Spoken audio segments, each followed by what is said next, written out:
Buenos días niños, espero que se encuentren muy bien junto a su familia. Hoy les voy a explicar la teoría atómica a lo largo de la historia. ¿Qué haremos hoy? Vamos a reconocer el objetivo a través de una pregunta, conoceremos el objetivo de la clase, observaremos un video sobre la historia del átomo, veremos un mapa conceptual, realizaremos la actividad del libro y finalizaremos haciendo una autoevaluación. Daremos inicio con una pregunta. ¿El ser humano estará formado por átomos? La idea es que en una esquina del cuaderno ustedes escriban si ustedes creen que nosotros estamos formados por átomos, si nuestra estructura más básica es un átomo. ¿Sí o no y por qué? Y a lo largo de esta presentación daremos respuesta a esa interrogante. El objetivo de la clase de hoy es conocer las características de la historia del modelo atómico a lo largo de la historia. Para poder cumplir este objetivo nosotros trabajaremos las diferentes habilidades, entonces estaremos muy atentos, pondremos mucha atención a lo largo de esta presentación. Trabajaremos la memoria como lo hicimos al inicio, activando contenidos previos. Trabajaremos muy motivados y por supuesto utilizaremos la percepción visual y auditiva. Cuando hablamos de modelo atómico, tenemos que hacer referencia a una representación gráfica de un átomo. ¿Por qué una representación gráfica? Ustedes me preguntarán, niños. Bueno, es porque el átomo, recuerden que nosotros no lo podemos ver a simple vista. Recuerden que todo lo que nos rodea, todo lo que vemos, incluso nosotros, estamos formados por átomos. Pero el átomo no se puede ver. Entonces, todo esto científico, todo esto filosófico, a lo largo de la historia lo que han hecho es ir ideando diferentes experimentos, estudios, bases científicas para poder comprobar la existencia de esta diminuta partícula llamada átomo. Entonces vamos a partir primero con Demócrito. Demócrito, tiene un modelo atómico en base filosófica. ¿Qué quiere decir esto? Que él tenía una teoría atómica universal. Él no tenía un estudio empírico, un experimento que lo avalara. Entonces todo su concepto, todo su estudio, todo lo que él señalaba, en su época era muy debatido. La mayoría de las personas no le creían, pero Demócrito dijo que el átomo eran eternos, inmutables e indivisibles, o sea, no se podían dividir. Incluso él decía que había una partícula tan pequeñita, y a esa partícula le dio el nombre, el concepto de átomo, que quiere decir sin división. Muchos años después aparece Dalton, que él tiene un modelo atómico con base científica, acá ya es diferente. ¿Y qué dice Dalton? Él imaginó que los átomos eran como esferas compactas, con tamaño y masa diferentes. Él dice que los átomos de un mismo elemento son iguales entre sí y al combinarse forman compuestos. ¿Cómo vamos a entender esto? Por ejemplo, cuando hablamos del oxígeno, hablamos de un elemento, solamente oxígeno.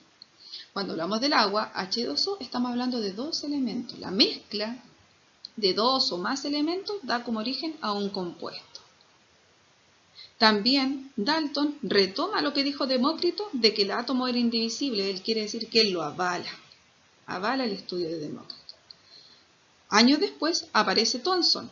Thomson tenía un modelo que se le llamaba pastel de pasa o budín de pasa. Y él reconoció la existencia de partículas negativas, llamadas electrones en un átomo. Pensó que si el átomo era neutro, tendrían que existir cargas positivas y negativas para que este fuera neutro, ¿cierto? Y se contrastara. Y rechazó el postulado de Dalton, ya que ahora él dice que el átomo se puede dividir. ¿Cómo lo entendemos eso? Bueno, lo vamos a imaginar que tenemos un quequito con pasa que hizo la mamá, entonces toda la masa es la carga positiva. Y las pasitas que están incrustadas dentro de este quequito son los electrones. Y ahora, si ustedes van y sacan una pasita, se van a dar cuenta que lo podemos separar. Entonces ahora dice, claro, ahora sí se puede dividir. Entonces él rechaza lo que dijo Demócrito y Dalton y reconoce la estructura de las partículas a una partícula más pequeña llamada partícula subatómica, que son los electrones. De ahí, años después, aparece Rutherford, que él sugiere que las cargas positivas del átomo están concentradas en un núcleo fijo, que estaba ahí quietito y de gran masa, mientras que los electrones, que son negativos, se mueven en órbitas alrededor del núcleo, unidos por la fuerza de atracción de estas cargas que son opuestas. Entonces se dan vuelta y vuelta y vuelta. A este modelo se le conoce como un modelo planetario. ¿Esto qué quiere decir? Que el átomo ya no era macizo, como se creía al principio. Ahora él reconoce que el átomo estaba vacío en su mayor parte y en el centro diminuto había un pequeño núcleo. Bohr propone que los electrones se desplazan alrededor del núcleo, en órbitas circulares, Y el Bohr tiene mucha semejanza, mucha relación con el modelo de Rutherford. Y el Bohr propone 3 postulados.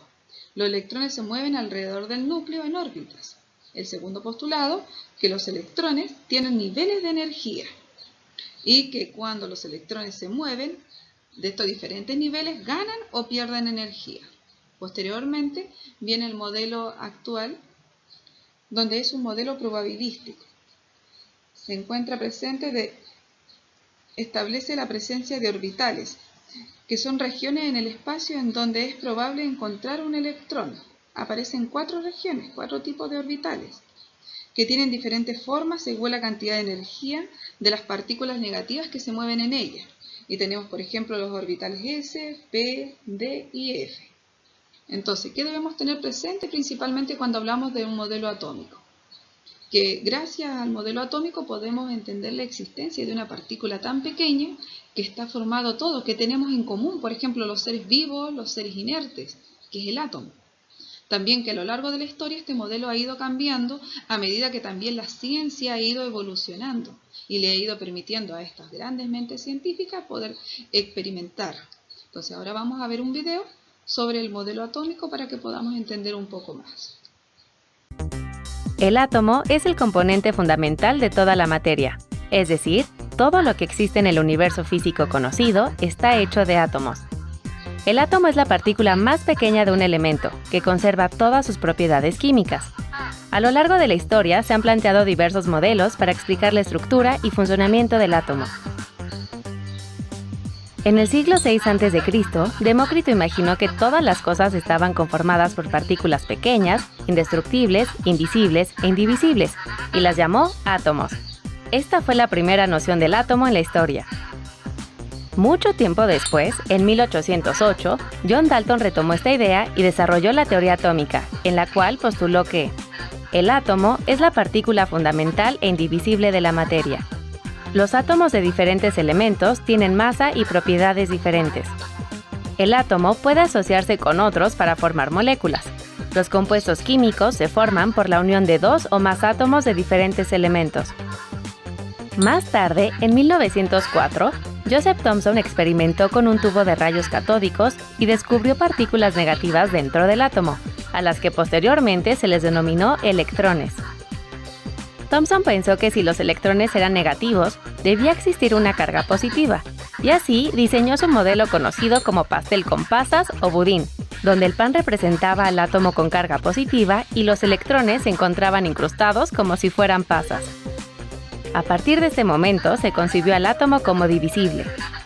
Pocos años después, en 1911, Ernest Rutherford estudiaba la radioactividad y descubrió 3 tipos de radiaciones: alfa, beta y gamma. Sus experimentos sobre radiaciones le permitieron concluir que el átomo es un espacio vacío, dentro del cual se encuentra un núcleo positivo con partículas subatómicas de carga eléctrica positiva a las que llamó protones, y que a su alrededor giran los electrones. En 1913, Niels Bohr propuso que los electrones se desplazan alrededor del núcleo en órbitas circulares como el sistema planetario. Llamó a estas órbitas niveles energéticos, pues un radio mayor tenía más energía que uno pequeño. Su modelo explicaba la conducta del átomo y la estabilidad de los electrones. Esta fue la base para los siguientes modelos. Hacia 1915, Arnold J. Sommerfeld representó las órbitas circulares y elípticas y asignó números del 1 al 7 o letras de la K a la Q comenzando por el interior. Posteriormente, en 1923, James Chadwick descubrió otra partícula subatómica que no tiene carga, a la que llamó neutrón. En 1926, Erwin Schrödinger retomó las ideas de Sommerfeld y Bohr y propuso el modelo mecánico ondulatorio o mecánica cuántica que se usa hasta nuestros días. Este modelo considera partículas subatómicas con características propias. Los electrones constituyen el 99.9% del volumen del átomo y el núcleo el 0.1%. Aunque el modelo actual considera otras partículas subatómicas, basta conocer 3 para entender y explicar la diversidad de los elementos en las clases de química. El electrón, que tiene carga negativa y orbita alrededor del núcleo, el protón, que tiene carga positiva, y el neutrón, que no tiene carga. Tanto los protones como los neutrones se encuentran en el núcleo.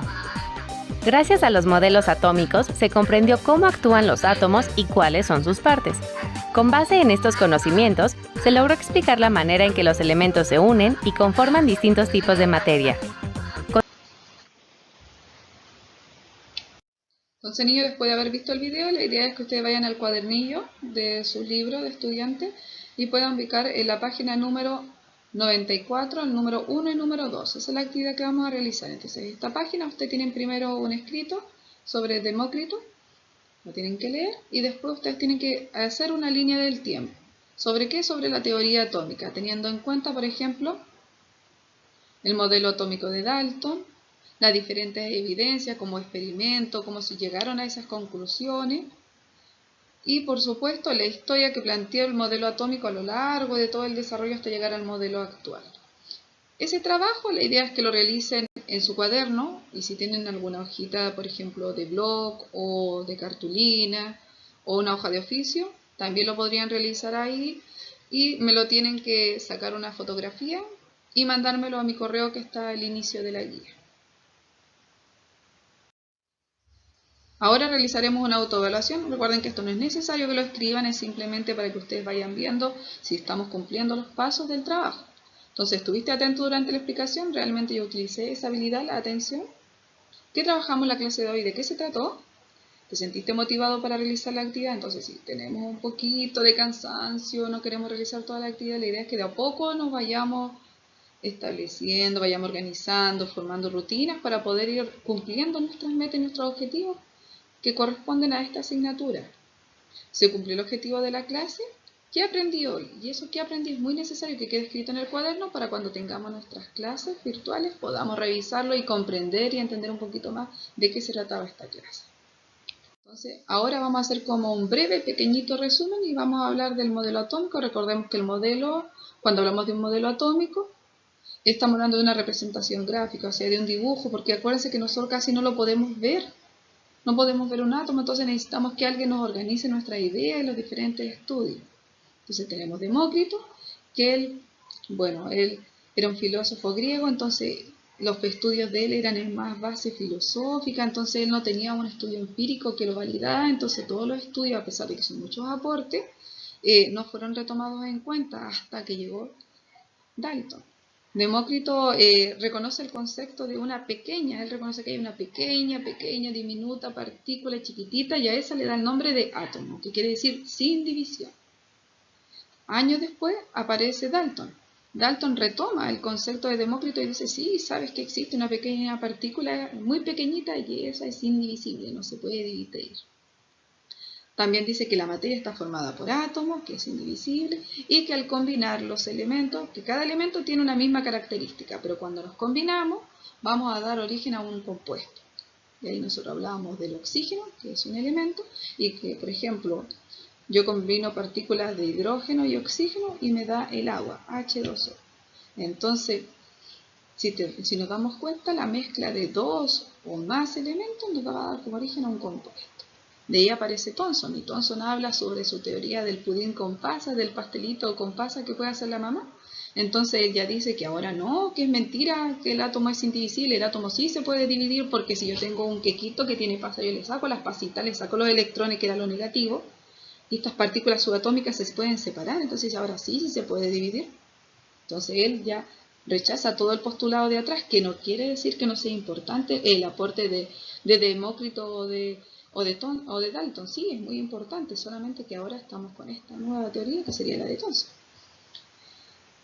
Él reconoce también la existencia de los protones, de los neutrones y de los electrones.